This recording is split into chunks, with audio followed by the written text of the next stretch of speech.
This week, far-right Bolivia coup leader and presidential candidate Luis Fernando Camacho came to Washington, D.C. on a charm offensive, hoping to convince his masters in the empire's capital of his political chops and ability to unite his deeply polarized country. And if his public event at the InterAmerican Dialogue, a U.S. government and corporate-funded think tank, was any indication, a Bolivia ruled by Camacho would be, at best, in a word, chaotic.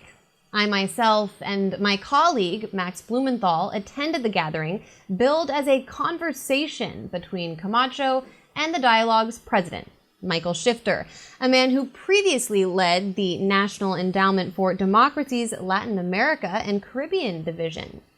And I have to say, the event was a complete and utter disaster because throughout the entire conversation, Bolivian activists based in D.C., along with a diverse group of their comrades, staged interruptions, decrying the massacres which have occurred in Bolivia since the country's democratically elected president, Evo Morales, was ousted in a U.S.-backed coup, as well as Camacho's fascist character.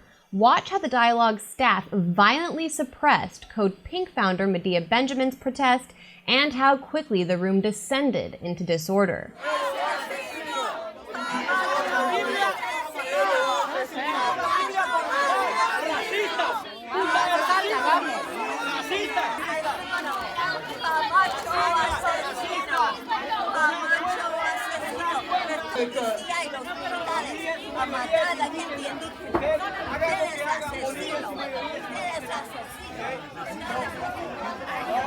The wealthy, white, pro-coup Bolivians in the room, like these two Nancy Reagan wannabes right here, essentially behaved like a pack of rabid hyenas, attacking protesters and even grabbing the phones of activists and journalists, myself and Max included, directly out of our hands.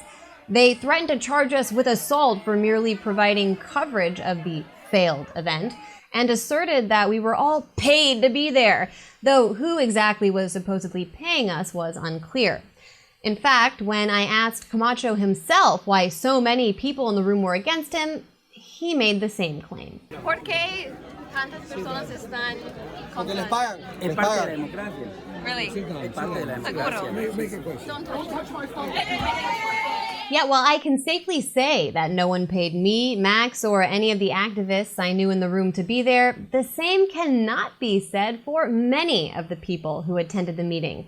And how do I know? Because I have a list of the meeting's participants, which includes a wide variety of U.S. government employees from the State Department, USAID, the National Endowment for Democracy, the National Republican Institute, the International Democratic Institute, the World Bank Group, the International Monetary Fund.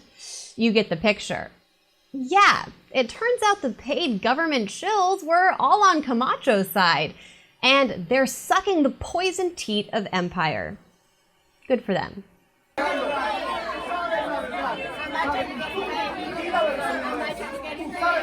Ugh, just seeing video of those vile leeches makes me feel physically ill. Here's another one of them, who I like to call the Ivanka Trump lookalike, yelling at a Bolivian woman who interrupted the event and insisting she let him finish. Protest! He's a Nazi!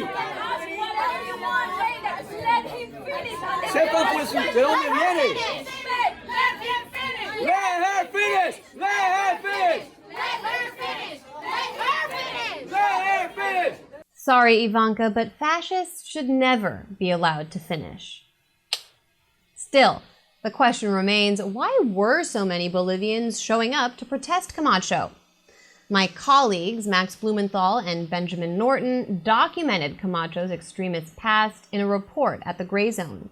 Bolivian coup leader Luis Fernando Camacho is a textbook example of the far-right rich oligarchs who lead US-backed coups in Latin America against democratically elected leftist governments. He is the leader of literal fascist organizations, and I say that it's not an insult. They're actually objectively fascist groups modeled after 1930s style Francoist Falangist groups in fascist Spain.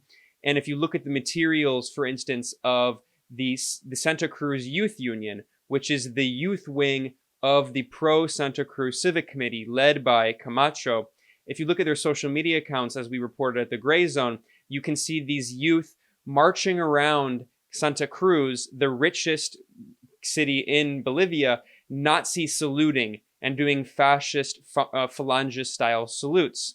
I asked Camacho to his face whether or not he had a response to demonstrators who characterized him as a fascist. And when my colleague, Max, followed up by asking if he was going to denounce the massacres perpetrated by the state against working-class Bolivians since the coup in November, staff representing the InterAmerican Dialogue leaped to surround Camacho and block our access, even though he appeared perfectly willing to talk. ¿Tienes una respuesta? Sí, claro. Hay que ver el concepto de lo que es un golpe de Estado, ¿no? Eso es importante. No, que eres fascista. ¿No se va a denunciar el masacre en Sencata? El masacre en Sencata. Hay juicio por eso, claro que sí.